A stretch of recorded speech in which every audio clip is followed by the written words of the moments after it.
Olá, amigos, sejam todos bem-vindos a mais essa aula de História 1, comigo, o professor Valber Silva Pimentel, e a gente vai seguindo, então, aqui com nossos temas, beleza?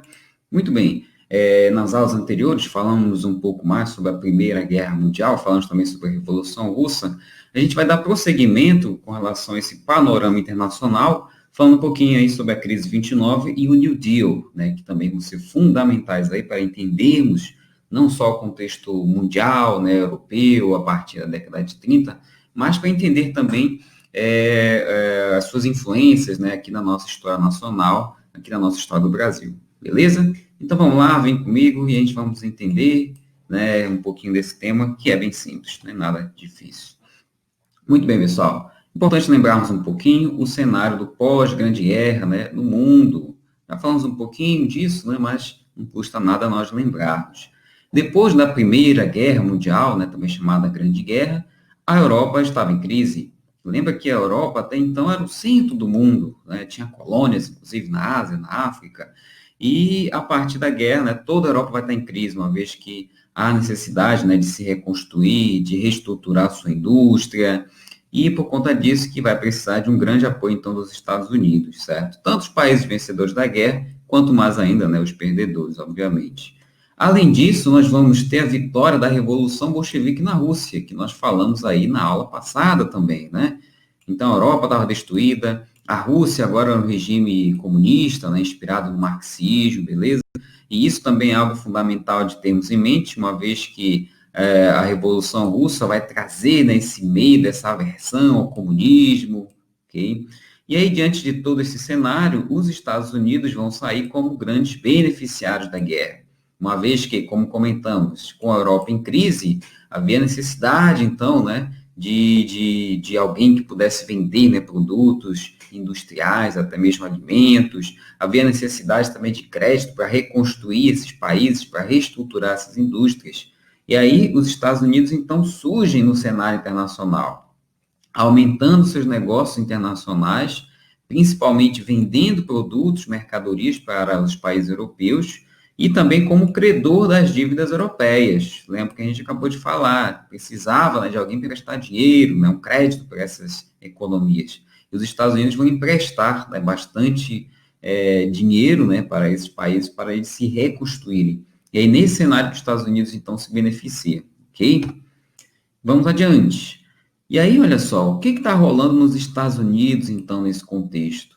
Veja, nos Estados Unidos, o mercado interno está em franca ascensão. Como assim mercado interno e ascensão? Ora, perceba bem que com esse desenvolvimento econômico possibilitado, né, pelo cenário pós-Grande Guerra, nós vamos ter, então, um enriquecimento da classe alta, temos um enriquecimento da classe média, principalmente, e aí, é claro, essa classe média vai estar consumindo, né, bastante, e isso vai possibilitar então, aumento, né, do consumo interno, beleza? Então, mercado interno em ascensão, principalmente de produtos, né, de bens de consumo, certo? Como automóveis, mas também como geladeiras, né, eletrodomésticos, por exemplo.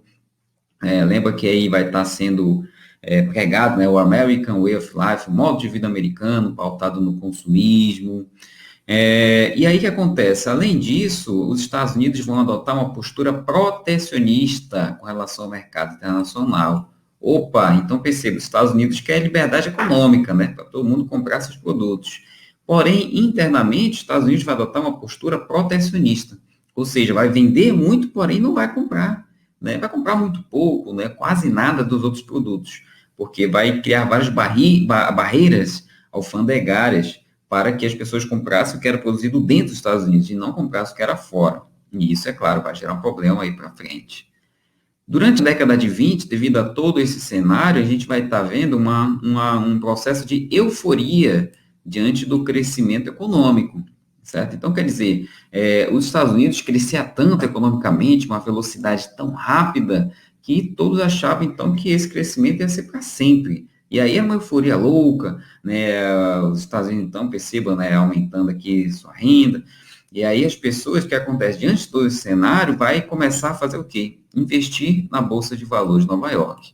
Meu amigo e minha amiga, o que é uma Bolsa de Valores? De maneira bem sucinta, a Bolsa de Valores negocia ações. As ações são uma espécie de pedaços de empresas Então, quando você compra a ação de uma empresa, é como se você estivesse comprando um pedacinho dessa ação, beleza? E aí, qual o detalhe, né? Quando as pessoas vão comprando, então, as ações vão se valorizando. Quando as pessoas vendem essas ações, elas vão se desvalorizando, né? E aí você, digamos, vamos supor que alguém comprava ali uma ação por $1, né? Vamos supor, né? A ação valia $1 aqui, e aí depois do mês ela vai se valorizando, ela chega aí a $10, depois ela vai subindo mais, $20, né? E assim ia. Porém, qual é a graça do negócio, podemos dizer assim, né? Que as pessoas não compravam só uma ação, compravam aí 100, 1.000 ações, né? Então, quer dizer, se ela comprava aqui 1.000 ações valendo $1, né? Ele tinha aqui $1.000 investidos. Quando chegava aqui, esse $1.000 já virava $10.000. E depois já subia para $20.000. Então, ele ia se multiplicando. Essa que era a graça, né? O problema é claro que também essa ação desvalorizava. E aí, qual o detalhe? Que nesse momento de grande euforia diante do crescimento econômico, ninguém se deu conta que alguma hora isso tudo ia acabar, né? Então, achava que apenas as coisas iam só se valorizando e assim iam se enriquecendo, certo? E aí, né, que vem a questão da crise. E vamos entender então o que foi que aconteceu. Em 1929, rolou a crise de superprodução. Ora, o que estava rolando? Lembra que os Estados Unidos estavam produzindo, estava vendendo, né, para a Europa, certo? Outra coisa boa. E, porém, ele não comprava da Europa devido às barreiras alfandegárias, tá certo? E o que aconteceu? Que teve um momento, né, que se continuou produzindo muito e a Europa começou a não comprar mais produtos, porém esses produtos começaram a estocar, uma vez que já não era vendido tudo, né? O mercado também interno não conseguia absorver tudo que era produzido. E acontece, lembra aquela velha lei da oferta e da procura? Se tem muito produto no mercado e tem muito produto, né, no mercado e as pessoas não estão comprando, o que acontece? Com o preço, ela desvaloriza, né, cai. E aconteceu lá em outubro de 1929, então perceberam, né, que as empresas estavam tendo prejuízo, uma vez que já não vendiam tudo que se produzia e logo se desvalorizava os preços e assim levava a prejuízo das empresas. Isso que levou então a uma crise de superprodução. E aí, por conseguinte, o que foi que aconteceu? Logo que souberam que as empresas estavam tendo prejuízo, as pessoas começaram a correr para a Bolsa de Valores, para vender as suas ações, né? Então, lembra, diante de todo esse processo de venda, né, louca das ações, elas começaram a se desvalorizar. E essa desvalorização extrema das ações das empresas na Bolsa que gerou o processo de quebra dessa bolsa de valores, ok? É importante lembrar também que nos Estados Unidos tínhamos também uma grande desigualdade social.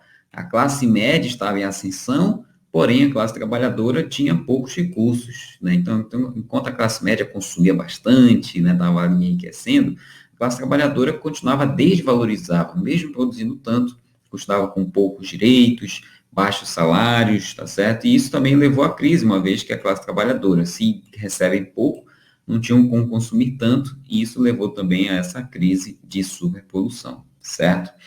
E aí, voltando para a crise, pois bem, então as pessoas começaram a vender suas ações de maneira muito rápida na bolsa, e isso acabou levando, então, à quebra da bolsa de valores, e isso gerou grandes consequências, porque a economia estava toda interligada. Então, como, por exemplo, quem estava interligado também com esse mercado? Os bancos. Então, as pessoas souberam, poxa, se o banco quebrar, vai levar todo o dinheiro dos seus correntistas juntos. Então, as pessoas começaram a correr também para os bancos para sacar todo o seu dinheiro, com medo que os bancos falissem. E isso, é claro, levou à falência dos bancos, levou ao processo de descapitalização dos bancos, uma vez que os bancos já não tinham dinheiro, né? As pessoas estavam sacando todo o dinheiro, todo o recurso do banco, os bancos quebraram também junto. E, por sua vez, isso também levou à grande depressão econômica mundial, porque a economia, como falei, estava interligada internacionalmente, né? Então, os Estados Unidos, que ainda estavam emprestando dinheiro aqui, outro ali na Europa, né, parou de emprestar esse dinheiro, começou a cobrar, né, todo o dinheiro que foi emprestado. Isso gerou uma nova crise econômica na Europa. E é claro, países como o Brasil, por exemplo, que vendia café, ou a Argentina, que vendia trigo, começaram a vender menos, porque estão em crise, não tem mais como comprar a mesma quantidade de café, né, como antes. E isso gera também uma crise econômica aqui, uma vez que a Europa também estava em crise, né? Então perceba que isso acaba gerando uma grande bola de neve mundial, né? E aí isso vai ter a questão da queima das sacas de café, né? Gera a ascensão de Vargas ao poder, que a gente vai falar aí na próxima aula, tá certo?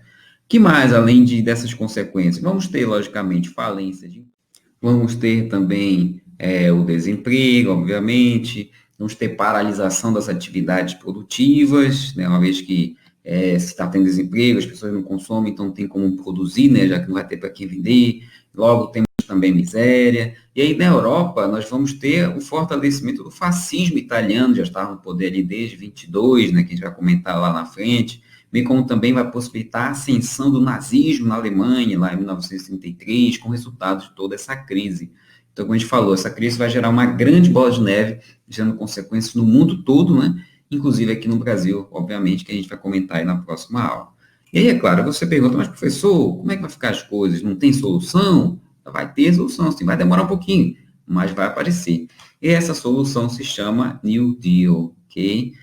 E aí, olha só, galera, vamos lá, vamos entender um pouquinho. Perceba, até então, qual era o paradigma, né, da economia? Como é que as pessoas entendiam a economia? Que a economia não podia sofrer nenhum tipo de ajuste do Estado. É o que a gente chamava de liberalismo econômico. Lembra que era uma ideia desde lá do Adam Smith, né, do século XVIII, do iluminismo, a não intervenção do Estado na economia. Né? A ideia geral era essa. E aí o que acontece? O presidente, que era o Herbert Hoover, pensava então que ia dar tudo certo, era só esperar que a economia ia voltar ao normal, né? Se lascou, né? Se entendeu totalmente errado. Em 1932, teve eleição nos Estados Unidos para presidente, concorreu o Hoover e um candidato a democrata, né, que era o Franklin Delano Roosevelt. E quem ganhou, obviamente, foi o Roosevelt, porque ninguém acreditava mais no Hoover.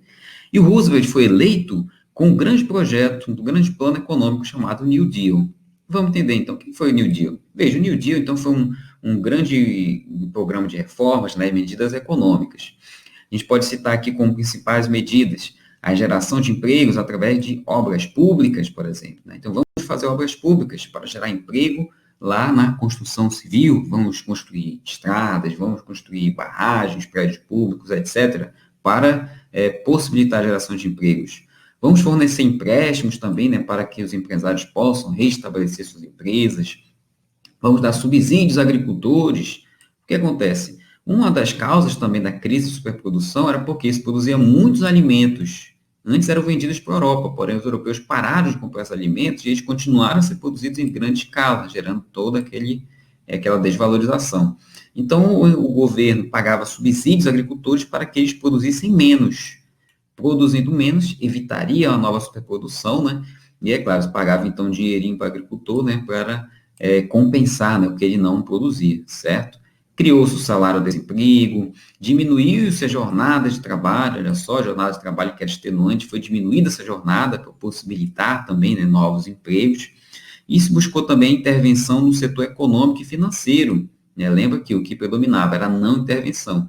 O Estado agora começa a intervir para, com isso, criar regras impedindo outra crise, impedindo nova superprodução, e dessa maneira, né, impedindo, então, outra grande crise, certo? Então, o New Deal possibilitou esse novo pensamento na economia, em que o Estado agora, sim, intervém na economia, certo? Ok?